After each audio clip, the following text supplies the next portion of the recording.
Hello, everybody. Welcome to another edition of Last Newsdesk on the Left. I am your host, Mac Paladin, representing for our crew, Adam. Hello. We got Kevin. Safe from the cold, thankfully. And, of course, we've got Petty Fan.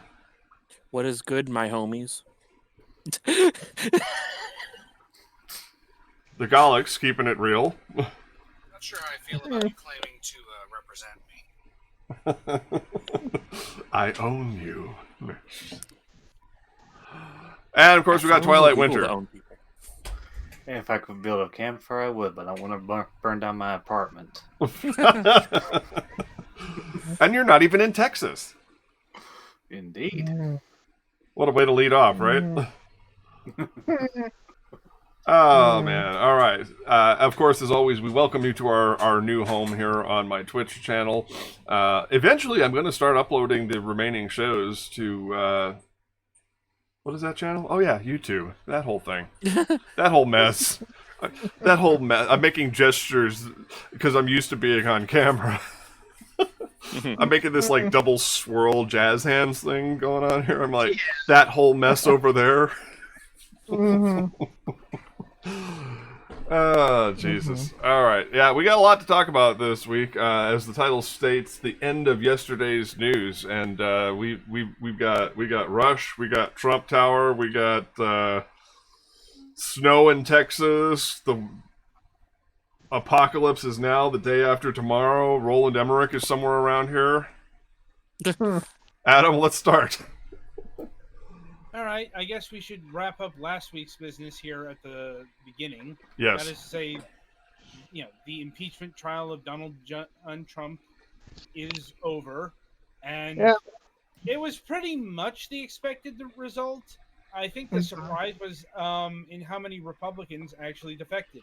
Like, the final tally was 57 to 43, which is actually the most bipartisan impeachment vote of all time.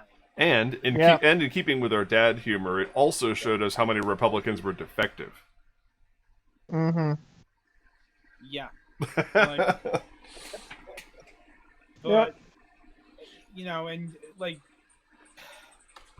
I know there are those on the social media who are pissed off that the Dems didn't call witnesses. And once again, they couldn't answer a fundamental question. What good would that have done? Well, the response apparently is that if we had witnesses, we would somehow tie the Republicans in with Trump and, make themselves miserable. And it's like, okay. It would have made a stronger public record, although so would the commission they're talking about doing now. Well, although frankly, it's already public record enough already. Personally, I mean, the case was already put forward. There's nothing, really big to uncover other than, maybe a couple of congressmen being directly involved, but that's another story.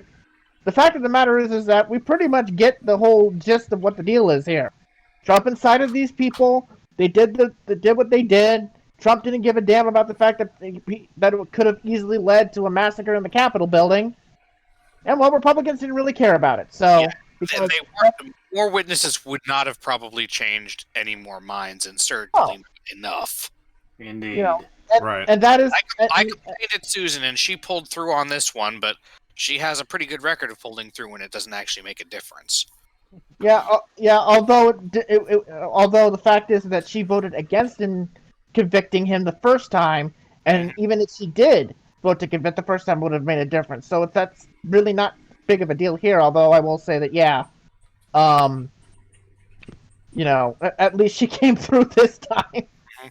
Well, I've seen some comments that the fact that it went through this way has strengthened cases for actual legal penalties for him.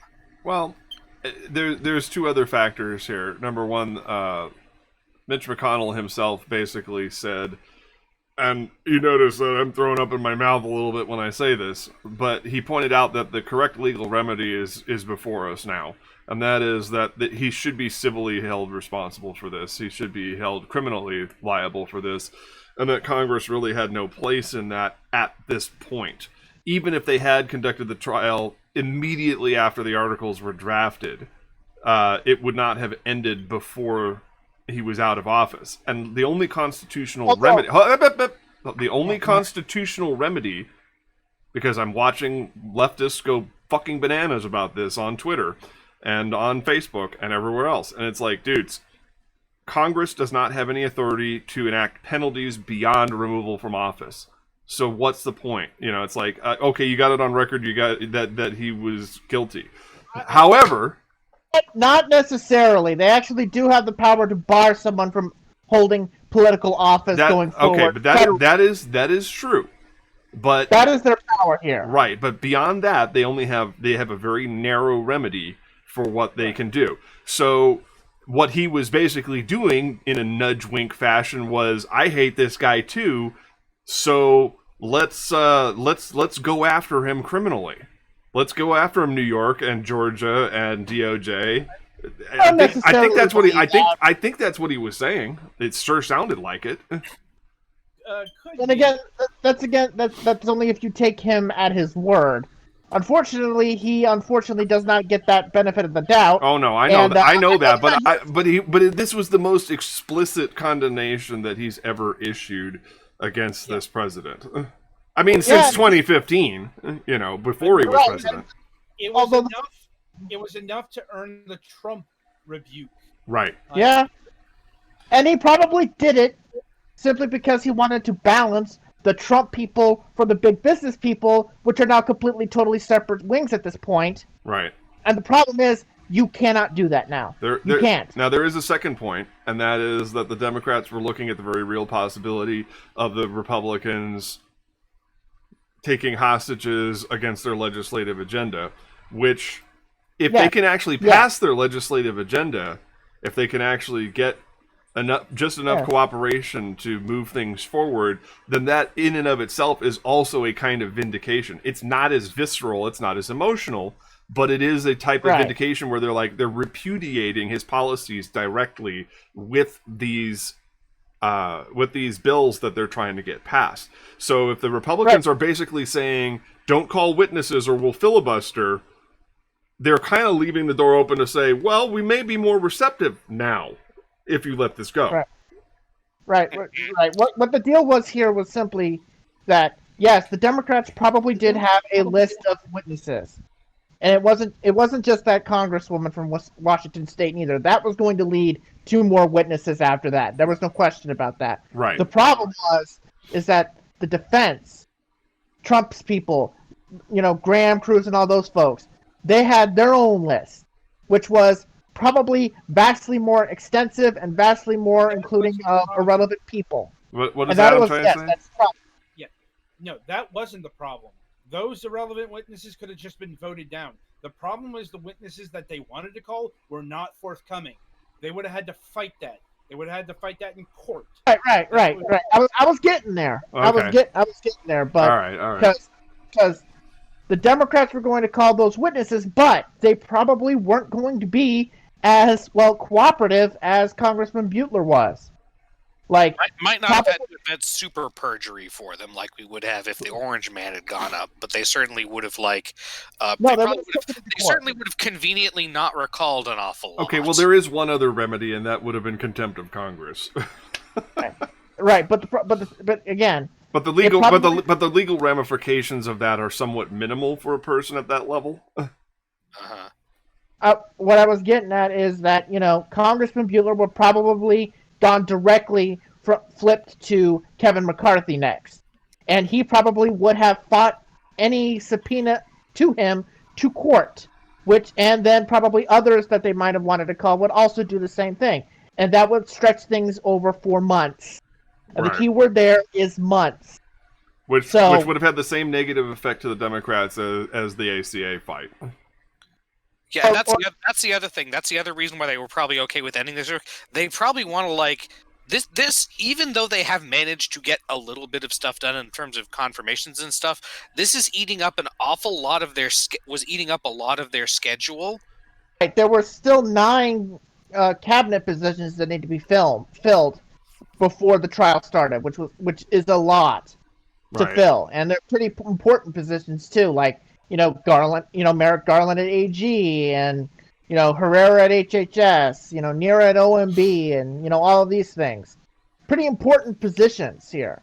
So, and all of that was not just held back by the impeachment trial, but also Mitch McConnell, doing his thing with the operations agreement for a couple of weeks, which delayed things as well. So that was another thing. So the combination of the fact that, the Republicans were going to just go flood the zone with witnesses and witness votes, the fact that any witnesses that Democrats did call, which any votes from them probably would have passed, considering the number of Republicans that we had, which was 4 at the core, right? That would have led to, and even if we did pass those votes on our end, they would have fought it in court. There would have been contempt and all that, and that would delay it. So the combination of all that, it's like, and also the fact that nothing is going to change to the fact that there are not 67 votes to convict this man, no matter what we did, no matter how long we fought. It just adds up to the whole.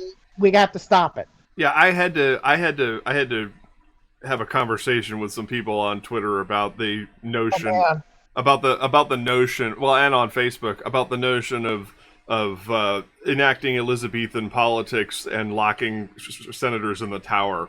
I was like, yeah, that doesn't work, because while they obviously flaunt the rule about being present for the trial, their presence is required for the vote. Yes. And a non-vote is a no vote. Yes. If they are not physically there, an abstention is a no. It doesn't change the number of senators in this particular case. The Constitution is weird about that. In any other case, like if they needed, if I guess if they wanted to do confirmations, or if they wanted to pass legislation without a filibuster, they could disappear some Republicans and lower the threshold. But yeah, we actually saw that in earnest when one of Trump's last attempts to put someone on the Federal Reserve fell short, because you had 2 Republicans that were absent, and that brought it under the threshold to the point where, Kamala Harris dropping in from the transition period killed the nomination. So right. So I mean, when it involves nominations and legislation, absences screw around with the math. But the rules are very specific in terms of impeachment, because of course they are. And the other thing I pointed out was that if they did some chicanery where they tried to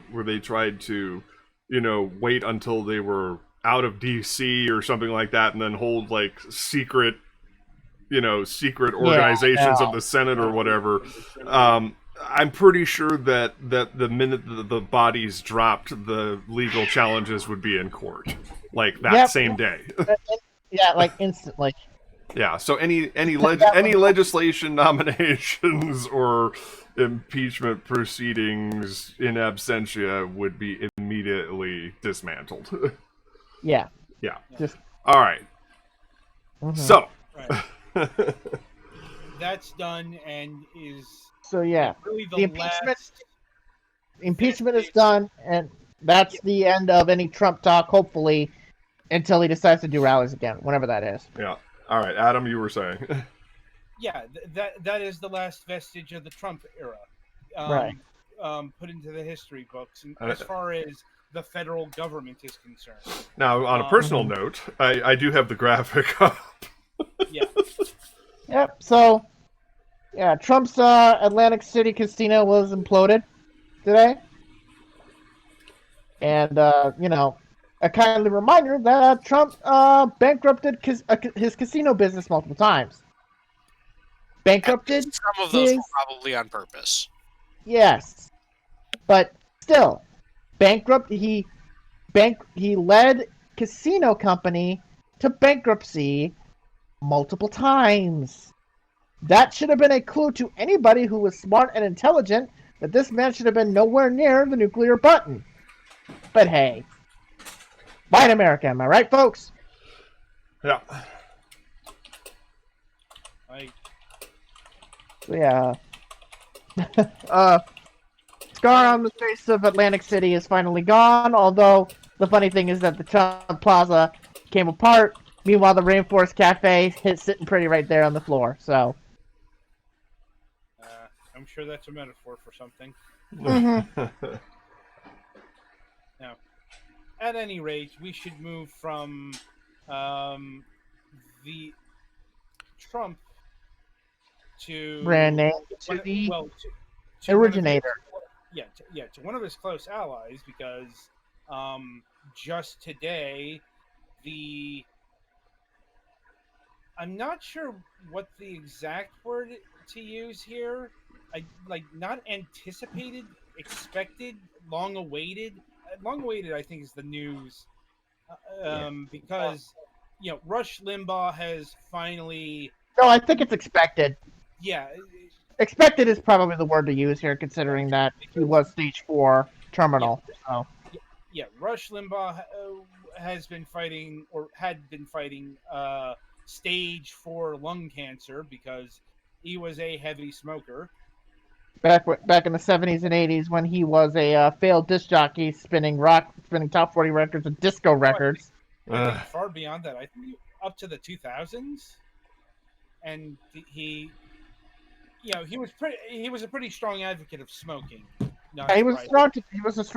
He was very much involved in pro tobacco lobbying, but he said hasn't been a chain smoker since the 80s, but yeah, he probably has. Well, I mean, he ended up doing like my dad did, and that was getting rid of the 3.5 pack a day habit, only to smoke cigars on the regular. I mean, it was like, that's like the cigar smoke. That's his image. I remember in the mid '90s them doing an SNL gag where it was like they were expressing the irrelevancy of Howard Stern because of the rise of people like Rush and right wing shock jocks taking over the airwaves, and Dan Aykroyd was playing Rush Limbaugh sporting a stogie. And keep in mind, Rush Limbaugh was very much of that, let's say, toxic Republican masculinity. Mm-hmm. Yeah, that was him to a T. That's him to a T.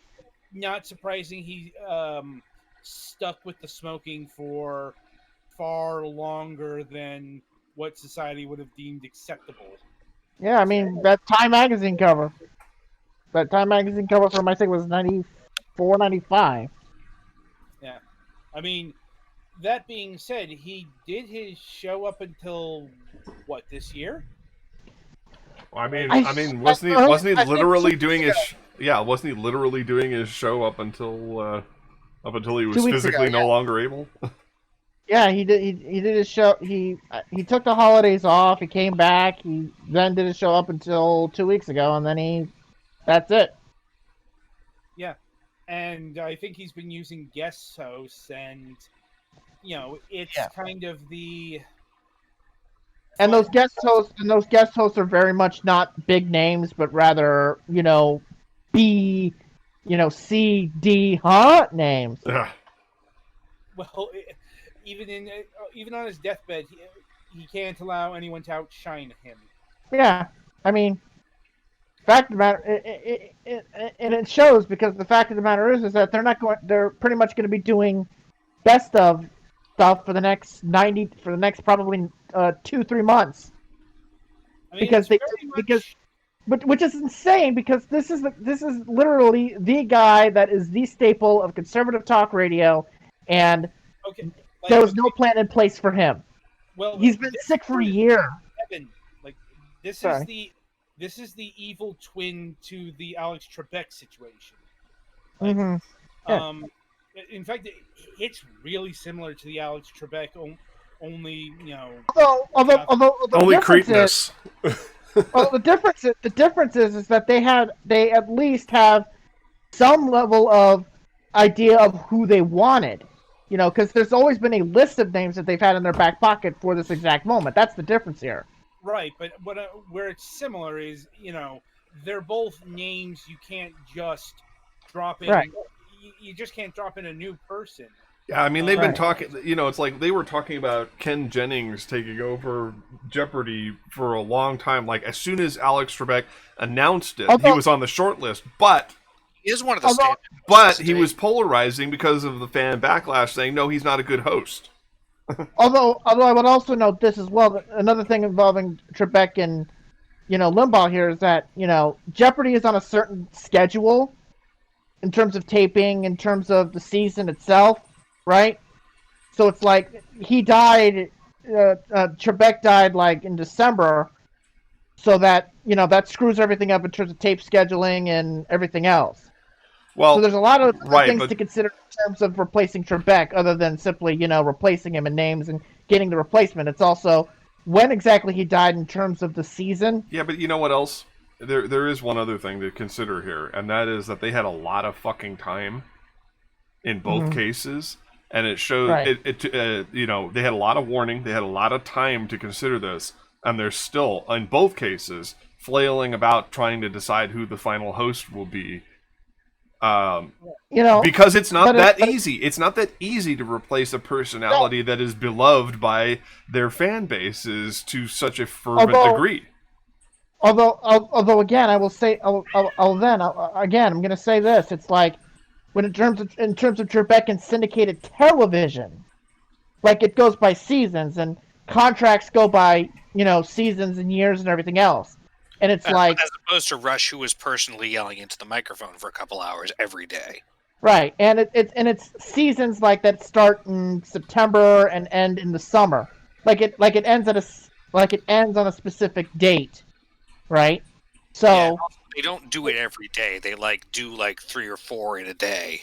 right, and also it's hard to talk about replacing somebody when they're still alive too, Right. and they still feel like that they can do the show, right? So it's like Trebek, was able to do tapings all the way until 2 weeks before he died. So it's like you don't know exactly when somebody dies. And you're kind of hesitant, because you're dealing with an icon here, to talk about succeeding him or replacing him, because you don't know if he's going to die in 2 weeks. You don't know. That's the point I made. They had all this lead time, knowing that it was inevitable, and they still haven't replaced either of them. That's right. But I do formally. think in terms of, but in terms of replacing Trebek, they're probably waiting until the summer. And then they're going to start next season, right? So this is basically about doing guest hosts to fill in the remainder of the current season, and then starting with next season, they put in a new host, maybe for 2 years. I don't know, whatever. Well, in the case of Rush Limbaugh, in the case of Rush Limbaugh, they're just going to have to replace his show. I mean, yeah, that's the other thing too. I mean, he was the show. Jeopardy is right. Jeopardy is 30 minutes. Jeopardy is, a show that is not specifically about the host, but the format, right? When you're talking about Rush Limbaugh, you're talking about a 3-hour show that is specifically named for this individual, that is specifically surrounding this individual. You're talking about somebody who basically is his own icon that nobody can replicate except, the vast majority, if not all of conservative talk radio is basically Rush clone. Right. Like, if you think about it, because, basically, conservative talk radio pretty much owes its existence to this man. Period. There is no conservative talk radio, and there's definitely no dominance of talk radio, period, of conservative politics without this man. Like, he not just, and especially since 1996. Because this has not gotten a lot of the, everybody's talking about, the end of the fairness doctrine being the reason why Russia is so dominant, why conservative talk radio is so dominant. That's not why. What is why is the 1996 Telecommunications Act, where, as a part of everything else, including Section 230, making the internet the way it is, took out limits on how many stations one particular company can own. That single-handedly killed pure local radio and pure local broadcasting in this country and opened the door for companies to buy up as many stations as they could possibly want in as many markets as they could possibly want. Yes, I'm looking at you, Sinclair, and the Mercers. Right. But specifically, Well, when it and comes also to Clear Channel. Also Clear Channel and iHeartRadio. I'm actually going to get there. Okay. Because where Rush comes into play is that Rush's original syndicator was EFM Media. A year after the Telecom Act went into place, when everybody was starting to buy up stations and buy up syndicators and so on and so forth, a company called Jacor bought EFM Media. Jacor. Jacor at the time was one of the key exploiters of the 96 Telecom Act. And they were buying stations by the dozens. Jacor was probably the smaller fish in terms of those who were exploiting it. There was another company called AM/FM, which was a merger of two others of these exploiters, Capstar and Chancellor Media. They merged and became AM/FM. And then there's Clear Channel, our good old friends at Clear Channel. Good old friends. In 1999, in one fell swoop, Clear Channel bought Jacor, Clear Channel bought AM/FM. Clear Channel, AM/FM, and Jacor buying so many stations all over the country in literally every market, large, small, big city, small city, you name it. The key riders of this consolidation wave was Rush and conservative talk. And the reason for this is because when you have Rush and you have the clones, those combined gives you a full day's worth of content to have on your station. Multiple even, in fact. So, if you did not have a figure to carbon copy and do yourself, which, the Hannity, the Becks, all of these people, they essentially copied themselves full-throatedly off of Rush. They're basically mini Rushes. Rush and the mini Rushes, pretty much, you can have a full station specifically on that, and it was popular, it was highly rated, it made money, and therefore you can have it all over the country. That's the reason why Rush became so popular and so powerful in this country, and it especially ensured that Rush would have 10 to 20 more years that he otherwise probably wouldn't have had, because conservative talk listeners were getting older. But because of the fact that he was everywhere, because of the 96 to 99 consolidation rush. I mean, that's the key reason, by the way, why liberal talk radio has never succeeded in this country and never will. Because liberal talk radio did not have a rush of their own until it was way too late. Like if I'll say his name here, and I don't like saying his name, but I gotta say his name because he was that figure, Al Franken. If he had rose not in the mid-2000s, but in the early 90s, mid-90s, things would probably be a whole lot different in terms of talk radio. But because conservative talk radio rode the consolidation wave all the way to its fullest extent, and by the time liberals decided that they wanted to match up, it was way too late to get into the game. And the only way that you got into the game was to get into bed with Clear Channel and with the people who built conservative talk radio in the first place and then put them on crap signals and crap stations that didn't get any advertisement whatsoever.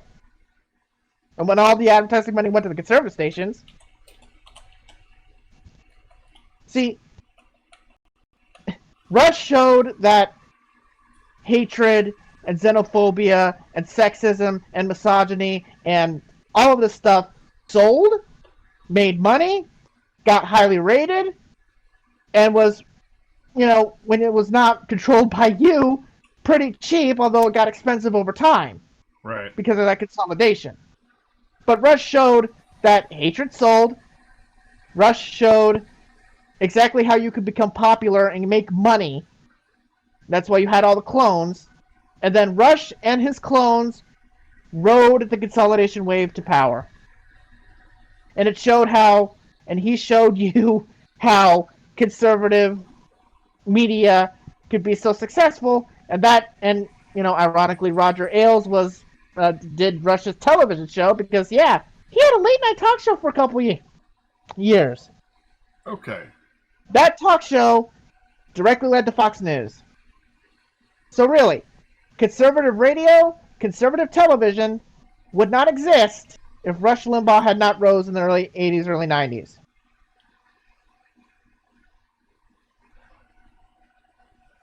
That's just, and it's just a simple fact, and a lot of and the whole consolidation wave is not being talked about. They like to go to the fairness doctrine going away as being the key reason, even though we know for a fact that that's not the case. Because he probably did grow his affiliate portfolio off of that by a couple hundred maybe, but it really wasn't until Jake Gore and Clear Channel and AM/FM and all these things in the late 90s, thanks to the Telecom Act, which by the way was signed by Bill Clinton, but we don't want to talk about that. That's the reason why Rush just became more powerful than even he was in the early mid 90s. So all I know is that I'm just gonna enjoy seeing conservative talk radio squirm because of this. Because there is no other player in this game, no matter how much they want to say it, that can fill Limbaugh's shoes. Because everybody knows that everybody else in the game are basically Rush clones. They're Diet Rush. They're cheap imitators, basically trying to do the same thing that he did. Not Rush enough. No, exactly. Not Rush enough. Now, probably the only individual that could get to the same level of ratings and so forth is the man who was previously the president of the United States. Other than that, nobody else will be able to fully fit his shoes. But that's the problem. And that's going to make that's the problem though. I don't think Donald Trump could fill 4 hours of airtime. I'm not saying that. I know for a fact. Well, I mean, maybe he could do it one. Maybe he could do it one time if he just repeated all of his greatest hits in one blaze of glory. Right. But he's got nothing. He's got nothing new. The thing is, he's got nothing new to say. His rallies are fucking boring. Right. And quite frankly, he doesn't need it. I mean, he sends out a press release and just text, and people are talking. He doesn't need radio. So, regardless of the level, the kind of content he would put out, he doesn't need it. So, Rush Limbaugh built conservative media, built conservative talk radio, and now that he's gone, there is literally nothing that can replace him, especially at a point in time where the AM radio dial is absolutely, positively worthless, that terrestrial radio isn't as powerful as it used to be in this day and age, and at a time in which the average listener of a conservative talk station is at an age where Madison Avenue does not even want to play with at all. It'll be kind of interesting to see if AM radio. Well, hold on a second. Go ahead. Let me finish the thought. Go ahead. It'll be kind of interesting to see if the AM dial finally falls off the radio. Because conservative talk radio was one of the largest things keeping it alive. Virtually every country in the world has gotten rid of AM radio because it wastes bandwidth for high definition. If you look at what's been happening lately, you've been seeing AM signals go silent, not because of because of the fact that radio companies are selling off the land of the transmitter sites to real estate development, right? Right. Which shows that the land that these stations are broadcasting from are more valuable than the stations that are broadcasting. Like, to give you a recent example, y'all remember Harold Camping and Family Radio and all that stuff, right? Vaguely. The guy who said that the world was going to end in 2012? Okay. Sure. Right. The guy who was really insistent about it, you mean? The guy that was super right has evidence by the fact that we're all transmitting from the void right now. Right. What happened was that's the appropriate that noise, dude. Right. Well, his company, which has still been around even though he died, and they want nothing more to do with Harold Camping anymore, by the way. Right. They own a station. They owned, I should say now, a station in New York, WFME at 1560 on the dial. A station that once upon a time was the home of the classical station in New York, was the radio, and was owned from, was operated, and either operated or owned from 1990, I think 6, 7, all the way until 2015 by Disney. It was the home of Radio Disney in New York. It is a 50,000 watt blowtorch, and it was the station that was running Family Radio for the last couple of years. They just signed that station off after they sold the transmitter site land to a real estate developer for a couple $1 million. Wow. A 50,000 watt blowtorch that was once the home of WQXR, which is the classical station in New York, which was signed on in the 1930s. A station that has been on the air since the 1930s was shut down and sold off for a couple $1 million for real estate. That, and we've seen a lot of other AM stations in other cities have the same issue. The AM radio dial is worthless. It is freaking worthless right now. It is either conservative talk stations of either the Rush kind or the 2-bit Salem kind, whatever the case may be, or it's brokered talk, it's brokered foreign language stuff, and Brokered? Basically you pay money to air whatever you want for a couple hours.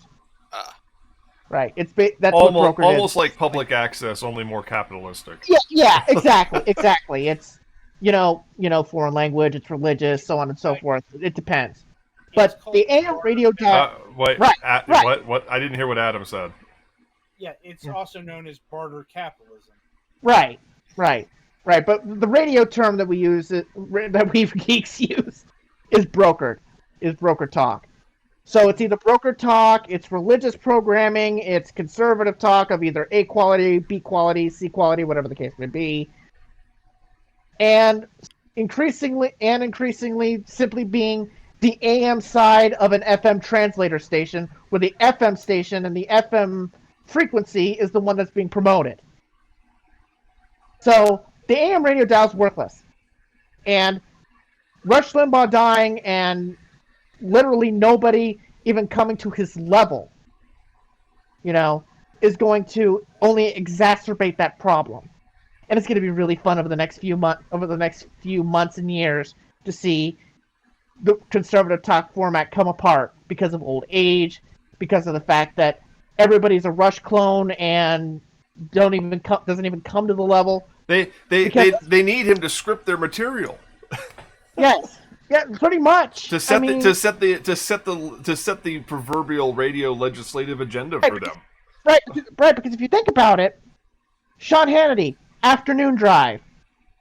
A lot of these Rush clones followed him. Like there's not a lot of big name conservative talk morning shows, right? It's Rush in midday. It's either Sean Hannity or Glenn Beck in the afternoon. It's Mark Levin or previously Laura Ingraham and stuff in evening and night drive. Like everybody followed Rush. So Rush is gone and you're pretty much on your own now. Yeah, I mean, seriously. Now, I mean, seriously. If you're a if you're a conservative, and you're looking at going to the Hannity Nation as your go-to now, you're going to be sorely Right, if you disappointed. are- I mean, the only thing he's good at is the filibuster. right. I mean, if you think about it, if you are He's a fucking boring. conservative, right? If you are a conservative talk show host that did work from at any point in time after 3 p.m., you're fucked. Now, you're fucked because Rush Limbaugh brought you the lead-in. Rush Limbaugh brought you pretty much the material to use and to do it and to basically make it your own. Rush Limbaugh drove the bus for all of these stations. Rush Limbaugh set the alarm to wake up elderly people from nappy time. Right, essentially. I mean, look. Yeah. He drove the bus. I mean, the bus driver is gone. What's that? you said figuratively. I said sometimes literally. Sometimes literally. Yeah, I mean, wake up old people. Right. I mean, I mean, in the 90s, early 2000s, before his lung cancer kind of screwed with his voice. I mean, yeah, even afterward. But point of order is that the bus driver of conservative talk radio, no matter the syndicator, no matter what station they were on, is gone because the vast majority and the bulk of those who listen to conservative talk radio starts listening with Rush, and they follow through all the way through the rest of the day. Like, the major piece of conservative talk radio is gone. And even a lot of his contemporaries, when, conservative talk radio started to become big in the 90s, both post-Fairness Doctrine and post-Telecom Act, a lot of them have retired. Right. A lot of them have, gone on to other things. A lot of them have decided to quit radio altogether and go straight to podcasting and to take advantage of digital content. That's the thing here. Podcasting, like radio, right. Less investment. Right, and also more personal control of the Yes. content. That's the big thing about that. But the big reason why conservative talk radio stations were so highly rated in some places, unfortunately including mine where WSB is big rated, the biggest reason for that was Rush. Because the crap that came out from that radio show and the crap that comes out of conservative talk radio gets a lot of listeners, gets a lot of until relatively lately advertising, and he's gone now. So, and I don't think that anybody wants to listen to best of stuff. And if I were to happen to be a guessing man, I think they would probably ask Sean Hannity to move up from 3 to 6 to 12 to 3. I don't know if he would do that. What, and then have a fake Hannity on in his old slot? I mean, there is that Ben Shapiro guy. Just the thing where they where you remove one thing and then everybody moves up, whatever the fuck the name for that is. Yeah, pretty much promotion. Yeah, pretty much. I mean, that would be probably the cheapest thing they could do. But Rush is gone, and conservative talk radio is now going to have to scramble to lessen the blow that it's going to be, because he really was probably probably the only thing that was keeping it from completely falling apart. So, because if you look at Rush, if you look at stations that have Rush and conservative talk stations that don't have them, those stations that don't have them are garbage in the ratings. They're garbage. The stations that did have Rush are the ones that are highly rated. Here in Atlanta, WSB, for example. He's on in WSB down here. In Atlanta, that's highly rated. Number one station in Atlanta. WSB down here. Atlanta, that's highly rated. Number one station in Atlanta. So, like, a big piece of the puzzle is gone, and it's going to lead to scrambling that I, as a radio geek myself, am going to fully enjoy watching. Okay then. That was a hell of a rant. Oh, that is Radio Geek Kevin Grusing speaking. Yeah, no real complaint. We were just sitting here in awe of the whole thing. Yes. At least from my perspective. I Yes. shouldn't speak for everybody here. Yes, I'm bringing you the radio. Right. Wait, what? What'd you say, Adam? I said, see this from Kevin on Twitter all the time. yeah, this is basically me doing an audio version of a Twitter rant I did earlier tonight. So, this is your latest tweet storm. yes, essentially. But this is a more radio geek, radio aficionado way of looking at this, because it's easy to talk about all of the crap that came off of his radio show, because everybody you can just go onto YouTube or go on anywhere and hear about all of that. Well, I don't think. The Michael J. Fox, the homophobia, the racism, the misogyny, Sandra Fluke, all of that stuff. I mean, yeah, and this is why nobody, literally nobody on the left is saying anything nice about him. The whole "ding dong, the witch is dead" thing. Right. I mean, it's deserved. There are some people who deserve, having their grave danced upon. He's one of them. There's this Twitter post I posted in the group chat here.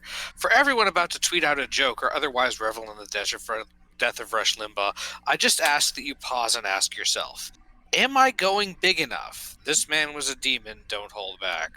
Yeah.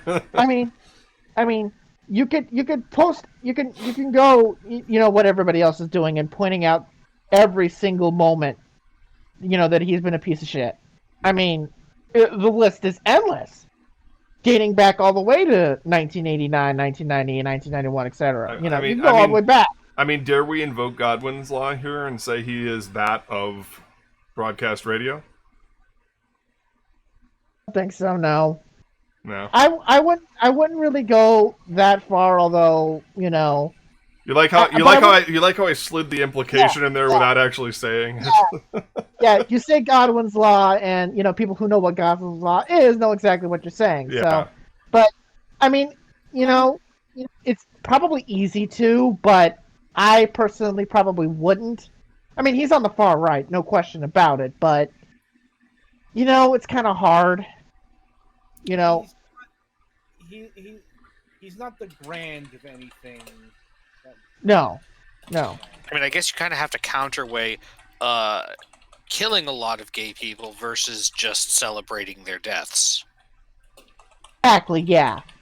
Pretty much, yes. I mean, it's one thing to actually kill somebody, it's another thing to note that they died of AIDS and then play a celebratory tune, Because that's what Rush did for a couple years. A very notable example, when Freddie Mercury died of AIDS, Rush Limbaugh led into it playing Another One Bites the Dust. So, yeah, that's classy. Yeah, he used to do updates involving certain topics, and he would lead into it or come out of it with a song of a particular kind. So, because Rush Limbaugh. We're not saying that's a bad gimmick. No. He used it in very. Yeah, right. He used it. That was part of it. That was part of his shtick. Because what his shtick was the shock jock plus conservative politics. Put it in a blender, let it loose. It was a toxic cocktail that came at a time in which radio was changing for the absolute worst. And he benefited from it. And his clones did too. And and when he rose, it was like it was a time, when you had Howard Stern rising, when you had Don Imus rising, when you had all of these, basically these people who were out here trying to, make talk radio a completely different animal than it had been up to that point. Because it's easy to, it's strange because conservative talk radio was just a form of talk, like a side, like a niche. Like right? there were other kinds. Yeah, there was, basically general talk, Larry King, that kind of thing. There was business talk. There was, basically relationship advice, Dr. Ruth, basically, general conversational talk. Yeah. And then Rush comes along. And then Howard Stern comes along. And then Don Imus becomes bigger than New York. For some ungodful reason, but yeah, you had these bombastic, you had the shock jock rise. You had the political shock jock, you had basically just the plain old shock jock. They took over talk radio and they toxified it. And they changed it completely. So, but Yeah, that led to the rise of jokers like Mark Levine. yeah. And Ben Shapiro and all of that. These clones. I think you're mispronouncing the word clowns. Call them clowns too, but at their core, they are clones of Rush Limbaugh that fed off of Rush to build their own singular, specific brands. At the end of the day, and now the nucleus is gone. The question now is, now what? It's going to be fun to watch. So. Indeed.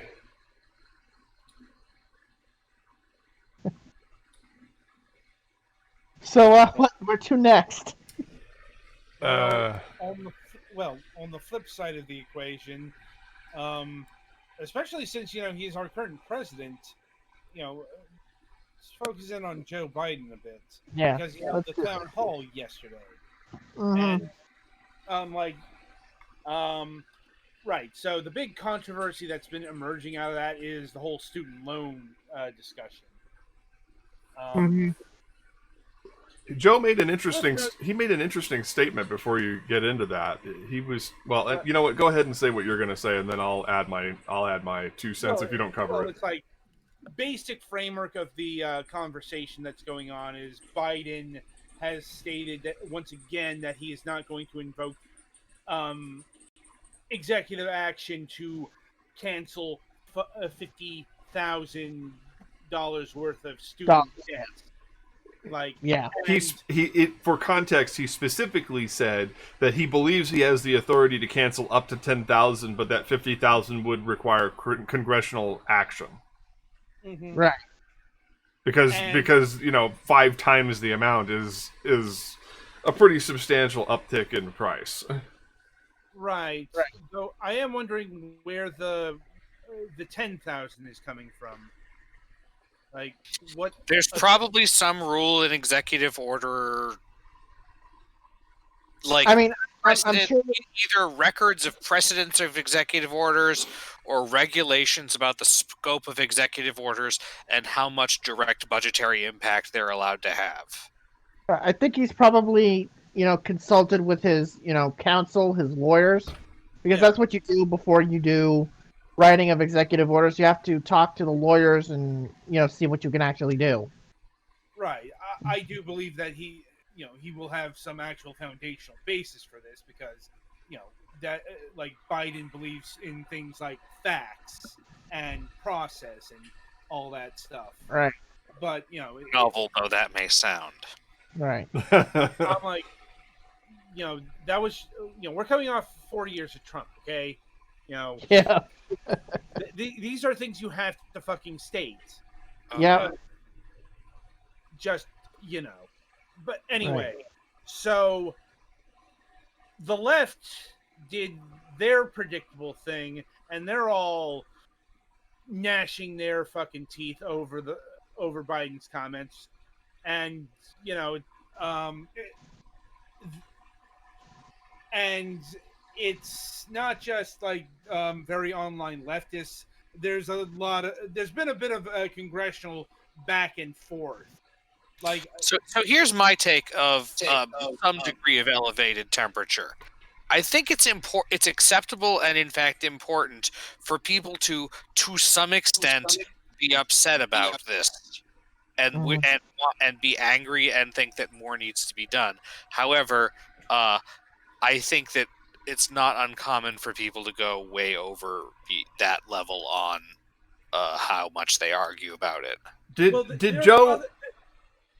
There are actually there's more to this than just canceling debts, because like a big thing that hasn't really come up in the conversation is what happens if debt is forgiven. I haven't heard anything about the tax situation yet. That's big, because if you get loan forgiveness, that is considered to be income, and you have to declare that, and that could be in a tax bill. That income tax. Yeah. This is the kind of stuff that has to be known before any actual action has to be taken, and this might be the kind of thing that Biden is talking about in regards to congressional action. Right, and the concept of student loan forgiveness. Also, you have to worry about forgiving people who have debt to so-called elite universities. Because that'll piss off some people. To be frank, people who hate intelligent people, and those people vote. Well, and then, not to put too fine a point on it, but I don't remember old Uncle Joe actually promising explicitly that he was going to cancel any or all student debt at any point in his campaign. He referenced it because that's what the hard left wing of the Democratic Party said they wanted, and that's definitely something they wanted to hear. But the 10,000 forgiveness that's Biden's plan. He's always talked about it being that range in price in terms of forgiveness, not complete and total cancellation, not $50,000 forgiveness, not the stuff that the left's been wanting. But calling it a betrayal, but calling it a betrayal, he never promised anything more than that. And they're acting like, oh, he's left us out in the fucking cold, and it's like, what planet are you from? Yeah. You probably just heard what you wanted to hear, and then you extrapolated from it, which you typically do. Or they were always mad that he wasn't going to do this, and proceeded to just get mad again. Now they're using alternative facts to blame him for something he never actually said. Right, and they're just. They just want him to do things that he just does not want to do. I mean, and to the congressional people, okay, why aren't you fucking writing stuff about this? Since Biden is saying it's your job to do this, and what Senator Warren and Chuck Schumer of all people have been saying is it's Biden's job to do this. And you know exactly why Chuck Schumer is doing this, don't you? He does not want to be primaried. And he specifically probably does not want to be primaried by certain Miss Ocasio-Cortez. Even though any left-wing primary against Chuck Schumer will be a complete and total colossal failure of epic proportions, because, not New York is not like New York City. And even New York City is not like New York City, so it's like any real left-wing challenge to Schumer would completely fail, so I have no idea why the hell Chuck is doing this other than to, try to prevent Ocasio-Cortez from doing something that she will regret. Because she will, in fact, lose any primary she tries to do. So... But that's why Schumer is palling around with Warren here. Yeah. So that aside, the town hall was overall taken very well. And in fact, Joe Biden's numbers have been very good in this era of polarization. The 538 aggregate currently has them at 54%. Basically, flip numbers upside down to the positive area, and that's what Biden is right now. The thing the thing about it is Trump never had these numbers ever. No, he never got above 49% or 50% or something like that. Yeah, he I never don't got think. about. I don't think he ever 50. broke. I don't think he ever broke 50. No, he never broke 50. Highest he got was like 47, I think. Yeah, and But that's he never pretty. broke 50. That's pretty damn telling in and of itself. Yeah. Yeah. Like. I mean, yeah, Joe did his day one stuff, due diligence, like he said he would, which is highly unusual to have a politician actually keep his promises. Right. To do a bunch of stuff on day one, and he told us right from the beginning, and this is what I told everybody 2 years ago when it was looking like he was going to when it was looking like he was going to throw his hat in the ring and finally become a candidate. And I was like, yeah, you see, the thing is that Joe makes promises like this. Well, I'm going to do a bunch of things on day one. This is a paraphrasing. I'm going to do a bunch of things on day one after I consult with my legal experts and verify that these are things I can do. Yeah. And he's always been very shrewd like that. It's why I was so because- disappointed that he didn't run in 2016. Well, he did want to. Let's be fair. He did want to run in 2016. He did. He just, his son, the little thing about his son dying of cancer. Yeah, it's generally, I think, a wise idea to not run for a major office while suffering from, You know what? I hate related trauma. Yeah, I hate to be cynical about this, but Aaron Sorkin pointed this out back in the 90s when he said you could always run on the sympathy vote in the American president. Although the other thing to think about is that the funniest thing, Barack never wanted him to run. Oh. So he was so you have to have the fact that Barack was completely against him running in 16 and even in 20, because if you remember the phone call where Biden says I'm thinking about running, and Barack tells the staff, don't make sure that he doesn't embarrass himself. Barack never was a fan of him wanting to become president in either 16 or 20. You have to think about that. And also in 16, you have to think about the fact that he was not 100% emotionally invested anymore because of Bo dying. Right. Even though Bo wanted him to run regardless and told his father such on his deathbeds. But Joe wanted to run 16. And who knows what would have happened, I actually did want him to run in 16. I was a big cheerleader wanting him to run in 16. So, but yeah, he wanted to run in 16, and he always hated the fact that he didn't run in 16, which was a driving force behind him running this past cycle. So, well, I mean, this was really the last chance that he had, because if he didn't, if he didn't, he was going to run out of gas. Now, I mean, hopefully.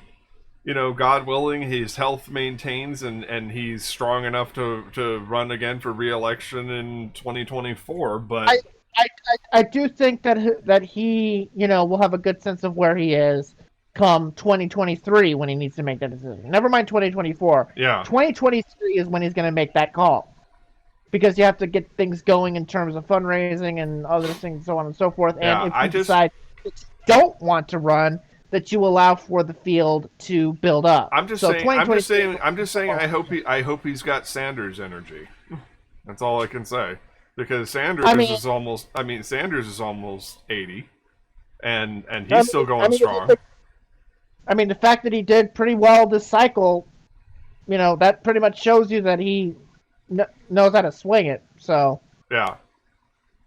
I think the key will be that by the time we get there, he needs to show more enthusiasm. He needs to show that energy, and of course the pandemic didn't help. No, he wasn't able to fully feed off of a crowd. I mean, we did see what he was capable of when he did feed off of a crowd in the rallies that took place before the pandemic shut everything down. Right. Because we did have rallies with Biden in the early months of 20, in some states. We did see what he was capable of when feeding off of a crowd. Which they then injected into his commercials. Right. And, his virtual stuff did indeed show a lot of enthusiasm at points. And, he did eventually go out in the open and did manage to feed off of the drive-in crowds. No, all I'm saying is that when we get to that point, hopefully he still has the energy to keep that. I'm pretty sure to keep that going. I mean, yeah, I'm pretty sure he will. Especially since he probably will have stuff to crow about, Right. So, I mean, if you have stuff that you can crow about, you can have that enthusiasm, Yeah. Like, I got us out of this pandemic. I got this relief. I did this and that. I mean, chances are very high that he'll have stuff to crow about. Yeah. Guiding us through that rocky shoal. Right. And also, worst comes to worst, he can have a do-nothing Congress to feed off of, too. Yeah. Worst comes to worst. Right. I was trying to invoke the speech from Dave. Right. An America better than we found it. An America. Yeah. Anyway. But it's we'll cross that bridge when we come to it. Yeah, we're only a month in. Yep. Yeah, you're only a month in, and Joe Biden's gonna have something that he could point to and say, hey, maybe we actually do need modernizing our infrastructure here because, check out what's happening in the state that thought they could go it alone without federal government assistance. Well, and it also in fairness, Obama did come around. Yeah, I mean, when we needed him to do the right thing, he did the right thing. Oh yeah. I mean, Brock's a team player. Yeah. He's a team player. He's not somebody who's going to let it get to him. It's like, okay, fine, I'll help you. I felt he was enthusiastic. Once it was assured, once it was the thing, he was full-throated about it. He wasn't half-assed. Right. He wasn't, well, all right. He was like, no, this is my friend, and you need to vote for him. Right. Once it became clear that, oh, okay, maybe he can actually win. He's actually, doing pretty well here. Okay, all right. Once it became clear that he could win, yeah, then it's like, okay, yeah, let's go. Fucking doubters, fucking haters. Well, there was a point where it looked uncertain. There was a point. Let's be fair here. There was a point.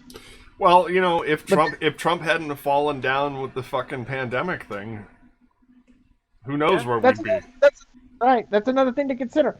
If Donald Trump acted like a competent individual and not Donald Trump, he would have gotten reelected. Ironic. Yeah. It's like it's like Don, if all you had done was the bare fucking minimum. Yeah. Just pretend to be decent. Just pretend to be decent. Like, just pretend that it's not about you for 5 seconds. That it's not about you or your family. Something that it's about more than does not compute. Yeah. Right. Unfortunately, it is about him and his head. It is about his family. It is about his image. It's about him. Yeah, and that's what cost him. And the whole country's in therapy right now because we're so used to dating a narcissist. Yeah. Yeah, we're in full detax right now. Yeah. But... the media can't handle the fact that they're not covering, a cartoon character anymore. He was well, he made this guy made Snidely Whiplash look like the good guy. Okay, so there was a tweet that was going around the other day that noted that Trump's defense lawyer was nicking coasters from the Senate chamber. Because, classy. What does he need him for? Has he got some furniture he's got to move or something? And the caption was "Attention screenwriters, characters always on display in big things and little things." Yeah. That's that is Trump right there. He was it's not just that he was grandly evil. He was evil in the smallest, pettiest ways you can imagine. It was cartoonishly evil. Make sure you get me some of those congressional coasters. They're very nice. I mean, Yeah, I've got a sofa. I've got a Mar-a-Lago and I've got a sofa. I have to move at Mar-a-Lago. Yes. Just you gotta lift up the sofa and put the coasters in, and boom, you got yourself some nice sliders. Anyway, I suppose we should wrap things up. The entertainment segment. Yes, indeed. Yeah. Anything of note on the anime front? We actually, did stuff a on lot the of- cartoon front. Yeah, like Oh yeah, you were going to talk about DuckTales. Well, yeah. Ooh. I guess first of all, DuckTales. The final episodes have gotten their release dates. March 15th is going to be the 90-minute series finale. Yeah, 3-part, 90-minute. Wherein the Clan McDuck and Fowl will have their final battle. The season isn't quite over, but I think I can give my overall thoughts to DuckTales 2017 as we know it, because goddamn, stop using the same exact title for your reboot as the classic. I don't care if it's video games, movies, whatever. Just have a designation. Star Trek, the Star Trek. Yeah. But Adam, oh woo. Get out. That would have worked. That would have been different. Yeah, but it would have been kind of It would have been something than just calling it DuckTales, because there's already a DuckTales, and we have to call it DuckTales 2017 because there are two DuckTales. I believe me, I go on this about video games quite often because they do the same shit. But yeah, it's definitely one of the better remakes I've seen in recent times. I found the pacing quite enjoyable. Yeah, the best. Honestly, I think this could have done with like more seasons or less character. Because DuckTales really ran into hard with the too many characters thing. Like, yeah, I think it's too many characters. That's the problem. well, I mean, I guess probably things that they can continue over if that Darkwing Duck reboot is actually going to be connected to this, like Negaduck. Okay, they brought him in and they ended up not doing anything with him. Yeah. Things like that. It's just Although you could say that those actually kind of do belong in a more Darkwing series rather than this. Right. I'm not saying that that's the kind of thing that's unfixable, but it's also the kind of thing that permeated a series like this, especially this season where they they had a whole bunch of cameos and new characters. Another example of this would be Daisy Duck. Yeah, they introduced her, and Daisy and Donald got their second date, but there's now not much more in the way of room for that relationship to go. Yeah. That kind of thing. So, 3 seasons, 3 full-on seasons, and it's getting a pretty big promotion in terms of Disney XD. Honestly, I think moving back to Disney XD is what killed the show. Yeah, because quite frankly, DuckTales without DuckTales, what is Disney XD? If you really think about it, it's not just DuckTales that's ending. Big Hero 6, the series, another Disney XD series, it just is ending on Monday. And it's getting and they're doing a new Big Hero 6 series on Disney Plus. I think that Disney is preparing to fully abandon Disney XD in the future, and for Disney Plus. I mean, if you think about it, look outside the United States, and Disney XD. There's Disney XDs outside of America, in Europe, in the UK, and elsewhere. They've all shut down. Hell, in the UK, they shut down all of their Disney channels. So Disney is pretty aggressive in understanding that, you know, Disney Plus is where probably, you know, the younger set is going to go. It's a little bit harder here in America and here in North America to do what they've been doing in Europe and in Asia and in Scandinavia and so forth. But, you know, eventually it's going to come a time where you have to consider what good is Disney XD at this point. You know, because, you know, you're done with DuckTales. You really only have a set frame of what you want your shows to do. Mm-hmm. Episode number, season number, you have a fixed number, and anything outside of that you're very uncomfortable with, and, you know, DuckTales has hit the number here. So Yeah. it's like, when you don't have anything new and original that drives people to the channel, you're not going to live off of reruns forever. And you're not going to live off of Beyblade forever, okay? Knock it off with that. Well, and this is But just Kevin, let it rip. this is just let me keep that in 2000, okay? you know, let's just keep in mind something that Disney as a company is still in the process of integrating and schluffing all of the various acquisitions they've made over the last decade into their lineup and determining what works and what doesn't, because even a company as large as Disney can reach critical mass, and if they don't start schluffing the losers off of their itinerary, then it will end up costing them big long term. You know, it's like when they talk about putting down Blue Sky and all that stuff. Yeah. What it has besides Rio, what's the last thing we remember coming out of Blue Sky that was anything significant? The movie, well, which was 5 years ago. Maybe. Right. So I mean, what? But yeah, that was pre-Disney buy. So Blue Sky bet the farm on Spies in Disguise, right? Mm-hmm. It did not go anywhere, and so COVID gave Disney the excuse to kill something that, for all intents and purposes, was a competition with Pixar and its own studio.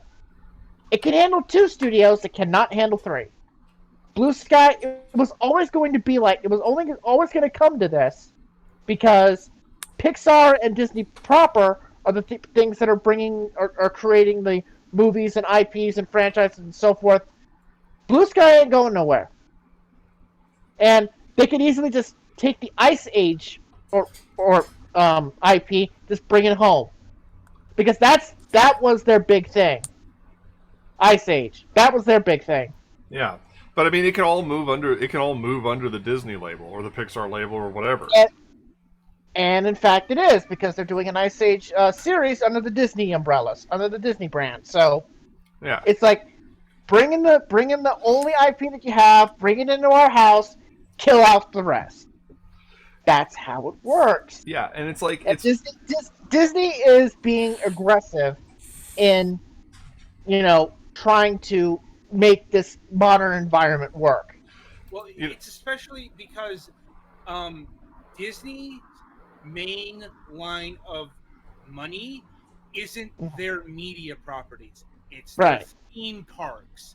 Right. They get about 20% of their entire business from that sector. Mm-hmm. That's why they've been hurting so badly. Right, they've been hurting so badly because the theme parks have closed. I mean, for God's sake, the CEO of the Walt Disney Company is the guy who used to run the theme park division. Mm-hmm. They chose, you know, Bob Iger chose the theme park guy over the streaming guy. Kevin Mayer could have easily been the new CEO of the Walt Disney Company. Instead, they chose the theme park guy because theme parks drive the bus. Right. And the theme parks are frozen right now. So, basically, what they're trying to do is okay, we don't have our theme parks. How do we make the media stuff over here at least somewhat soften this blow? Right. But the other thing is, they're trying to figure it out. The other thing is that there's nothing new about these moves under capitalism. I mean, it's like once again, it's like I'm always reminded, and a lot of the younger generation don't remember this, but I'm always reminded of Danny DeVito's speech in Other People's Money. When they're trying to buy out the company, when he's trying to buy out the wire company, and he's trying to point out to people, he says, yes, the company is profitable now, but we're looking, basically, and I'm paraphrasing what was actually being said. It's like, we're looking years down the road. It's like, you're basically a dead man walking. This company cannot sustain into the future, and if you keep doing exactly the same thing you're doing without modernizing or changing or offering something new to the public, you will not be profitable in 5 years' time, is basically what it comes down to. And that's like, it's like, yes, the buggy whip factory analogy. Yes, you could be the greatest buggy whip manufacturer in the world, but if there's no more buggies left, then what are you whipping? Right. And we're talking about an industry that was already starting to see rapid changes even before the pandemic. The pandemic has only accelerated and exacerbated what was already happening, right? Yep. So Disney is basically, looking at this fact and trying to, handle this just like everybody else in Hollywood is. That's why you're seeing all these streaming services pop up. Right, because that's the way to go. It's like, the traditional television studio is dead. Making 10 episodes and getting out before the whole crew gets infected is the way, seems to be the way of the future. I wouldn't say the traditional television studio is dead just quite yet, because you still have everything else. I mean, 26 episode seasons is really becoming. Oh yeah. It's becoming a red mark on the balance sheet. Yeah, it's now more 13 episodes, like more 13. Well, 10 to 13. Yeah, and that's what I was trying to get at, was it's like, hurry up and get the production done so we can get everybody off the set before they get infected. Yeah. Right. 13 is the rounding to a traditional, what they call in Japan, core. Well, and also Netflix I think prefers 10 because of it's a better length for binging. Right. Yeah, and that factors into people's attention spans. They're no longer willing to wait, weeks and weeks and weeks for a drama to play out. Although I would say that that the whole binge thing is more of a Netflix situation. The other services have been a little bit more, wanting to do the traditional week to week thing, right? Oh yeah, not releasing all 10 episodes at once or whatever. Right. I think everybody's trying. I thought that did I thought that did it. Fucking minds over WandaVision and the Mandalorian. Yeah, right. I thought it was a very strange decision to release the new Animaniacs all at once, both seasons, all at once. No. Although hold on, what, Adam? Just season 1. Season 2 is still upcoming. Okay. Right. Season 2 is hasn't even. Okay, I was confused by that because I was trying to figure it out because I thought they did 13 episode seasons. No, it was just one, but still putting all 26. Yeah, but putting all 26 episodes out at once was like what? Although I would probably note as well that that Animaniacs was a project that was greenlit before Hulu became owned and operated by Disney. It predates HBO Max. It predates Disney buying up the stakes of Hulu of the other guys and making it simply back up to Disney Plus. And of course, since you dropped the name, we can't leave the show tonight without at least addressing the elephant in the room. Or should I point out that we live in a society? Yeah, I guess we could talk about that and also the whole situation with CN today. But yeah, let's talk about that trailer, I guess. I'm here for it. This makes 2 after I'm the Juggernaut bitch, if I recall correctly. Yeah, well, that, you know what? I can't, it's like I have a new respect for Zack Snyder for making that Seinfeld reference. And I'm not going to call it a meme. Fuck the internet. You know what? Because it originated on Seinfeld. We live in a society, Jerry! Season 2, episode 11. It's a meme if it's an idea. Everything is a meme. Yes, it's very But- mimetic. Meme is a badly used, We- mutated word. Yeah. What, I mean, what, I'm not gonna watch a single second of that damn thing, so it doesn't matter to me. I think it looks interesting. I'm intrigued by that, and I'm like, you son of a bitch, I'm in. You actually made him say it. Yeah, I ain't touching that. Even with that, I ain't touching it because it's like this whole thing is rewarding bad behavior. You know, to begin with. So it's like, just no. Do you hate the Snyderverse? Is that what it is? I hate Well, their fans. Yeah. You what? I hate their fans who Yeah. fucking bullied everybody in order to get this thing made. This version that will not be that much better. Well, I mean, since we're canceling Joss Whedon, you know. Well, Two wrongs don't make a right. But three lefts do. Boo. And that's what this feels like. It feels like three lefts. perhaps on that note, we should wrap it up for the week. All right, Yeah. I just have one last thing to add, and that, of course, is that the Lavender Season 1 continues. Episode 5 just launched today, and it's a short one, and it wraps up Act 1 of the original comic. We're moving into Act 2, which will only be 2 episodes, and we haven't determined how many episodes Act 3 will be. So on the conversation of whether it should be 10 episodes or 13, we might get stuck with only 10.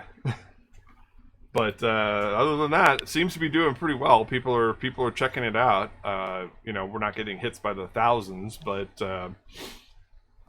we have had a pretty steady and consistent viewership of the episodes. So keeping my fingers crossed that we get a season 2 out of it. But yeah, other than that,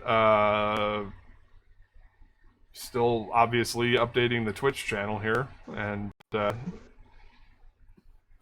I think I had a thought. I'm debating what game to play next. Oh, hey, Galix, Yes. get your body ready, because Sunday is the last episode of The Legend of Zelda: A Link to the Past.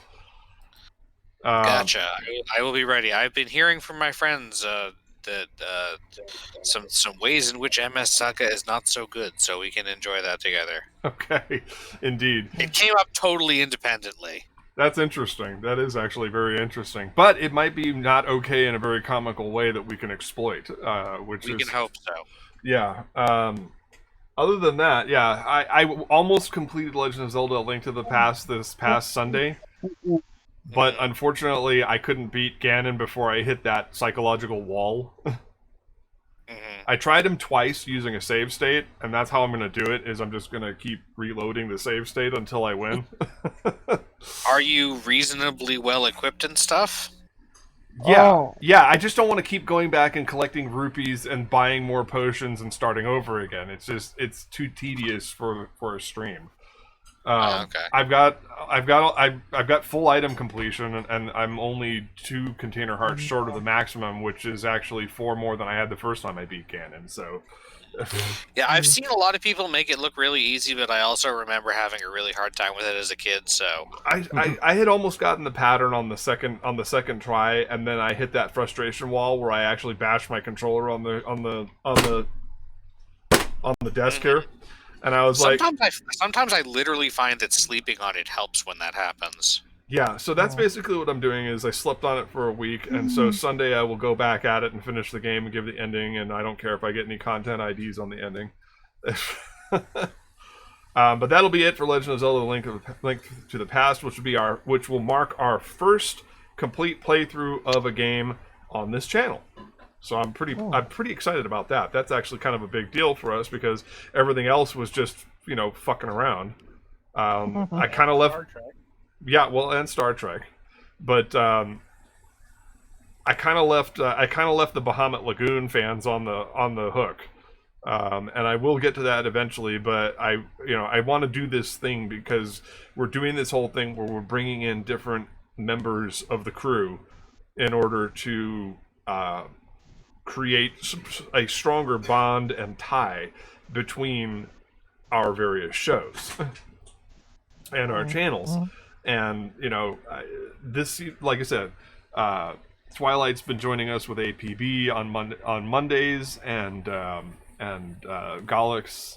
I promised that we would do something like this a long time ago, and now we're finally doing that. And then Petty Fan, we were talking about doing something. I think you were talking about following me on certain RPGs. I don't remember off the top of my head. Yeah, but like I said, since the reboot of Moonhawk Studios Presents under the Redux label, the Redo label, if you want to be French about it, is going to be different and not really feature the crew a lot. It's going to be me, Adam, Kevin, and Kira, which will be a slightly different lineup, not exactly classic.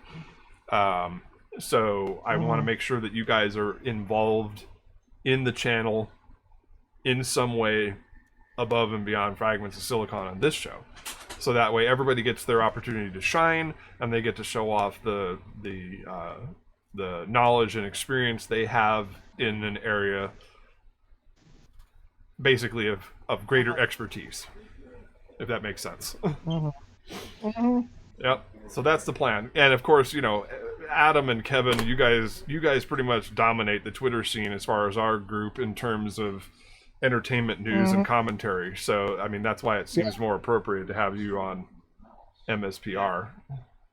Yeah. So that's it for entertainment news. And that's it for this week's episode of Last Newsdesk on the Left. On behalf of the crew here at Last Newsdesk and at Mac Paladin's Retro Gaming Emporium, I'm Mac Paladin. Thanks for watching. Stay safe out there, kids. Stay safe, stay warm, wear a mask.